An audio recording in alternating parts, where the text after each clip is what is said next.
আগামী জাতীয় সংসদ নির্বাচন ঘিরে উত্তপ্ত থাকতে পারে রাজনীতির মাঠ, হতে পারে আইনশৃঙ্খলা পরিস্থিতির অবনতি।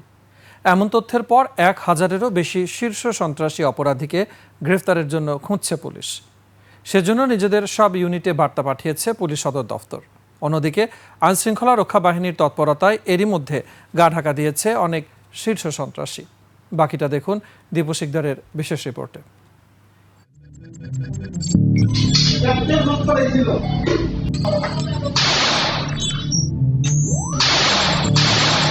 আওয়ামী লীগ সরকারের পতনের পর আইন শৃঙ্খলা রক্ষাকারী বাহিনীর ভঙ্গুর অবস্থার সুযোগ নেয় তালিকাভুক্ত শীর্ষ অপরাধীরা।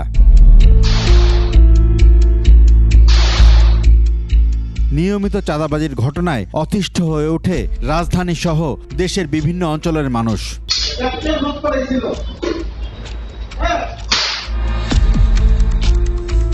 পাশাপাশি একের পর এক ছিনতাই, প্রকাশ্যে হত্যাকাণ্ড, দখল বাণিজ্যের কারণে আতঙ্ক ছড়ায় সর্বস্তরে। তালিকাভুক্ত শীর্ষ সন্ত্রাসী সুব্রত বাইন, ইমন ওরফে ক্যাপ্টেন ইমন, হেলাল ওরফে পিচ্চি হেলাল, মিরপুর পল্লবীর মামুন ও তার ভাই জামিলের নাম উঠে আসে আলোচনায়। সঙ্গে অনেক শীর্ষ সন্ত্রাসীর নামও আসে। প্রতিনিয়তই কিন্তু অপরাধীর তালিকা তৈরি হচ্ছে এবং এই তালিকাগুলো আমাদের কাছে আসছে।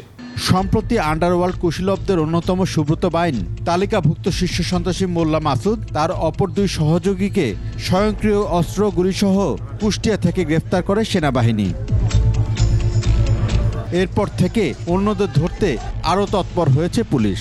এসব অপরাধী আর তাদের সহযোগী এবং অস্ত্রের সন্ধানে অভিযান জোরদার করতে পুলিশের সব ইউনিটগুলোকে দেয়া হয়েছে বার্তা।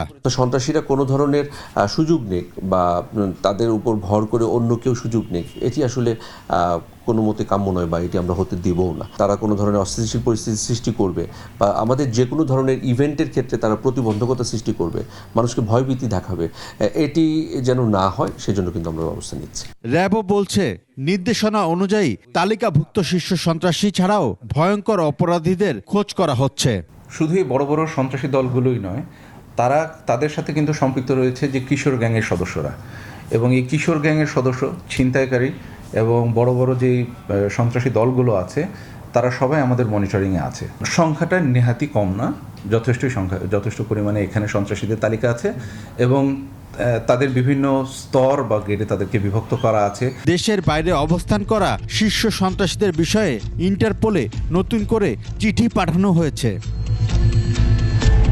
দীপু শিকদার, 21 টেলিভিশন, ঢাকা।